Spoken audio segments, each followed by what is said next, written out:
Voici le Völkerschlachtdenkmal, un ouvrage architectural inconnu des Français. Normal, il est en Allemagne.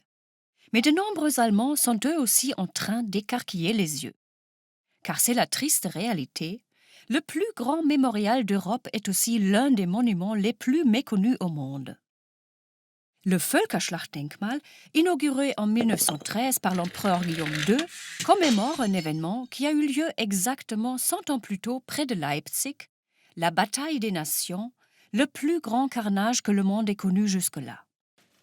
500 000 soldats, représentant une trentaine de nations et de peuples différents, y ont combattu. Une immense armée, composée de Suédois, de Prussiens, de Russes et d'Autrichiens, écrase en 1813 rien moins que Napoléon en personne, mettant un terme à plusieurs années de domination française en Europe.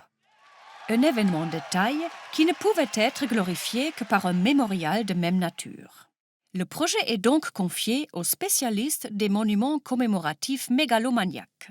L'architecte Bruno Schmitz, à qui l'on doit aussi la statue équestre de Guillaume Ier au Deutsches Eck.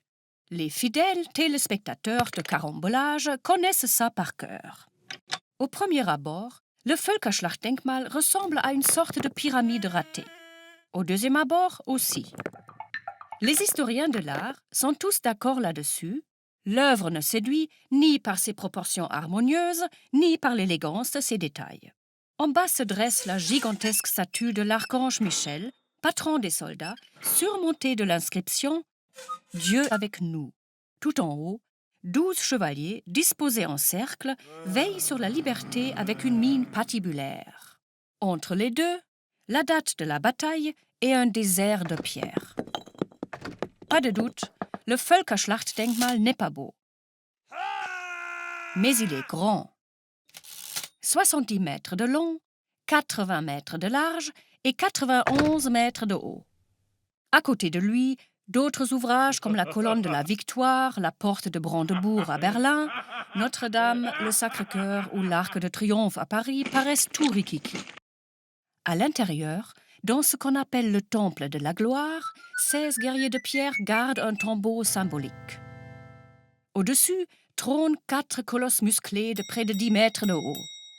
Ils incarnent depuis près d'un siècle les vertus cardinales du peuple allemand. Tapferkeit, Bravour, Volkskraft, Vigueur, Opferfreudigkeit, Esprit de sacrifice et Glaubensstärke, Piété. Aussi inesthétique soit-il, le Völkerschlachtdenkmal est trop imposant pour être ignoré. Les Allemands s'en sont donc accommodés. Sous le Troisième Reich, le colosse de pierre semble taillé sur mesure. Les nazis en font un lieu de culte dédié aux soldats, à la discipline et au sacrifice.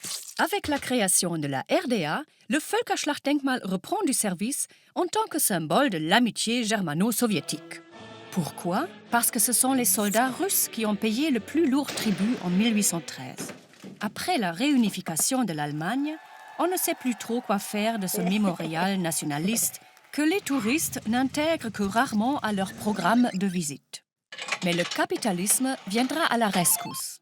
Les concerts rock et autres concerts de musique gothique font souffler un vent nouveau sur ce lieu chargé d'histoire. Et oui, le Völkerschlachtdenkmal aura mis 100 ans à trouver sa véritable vocation.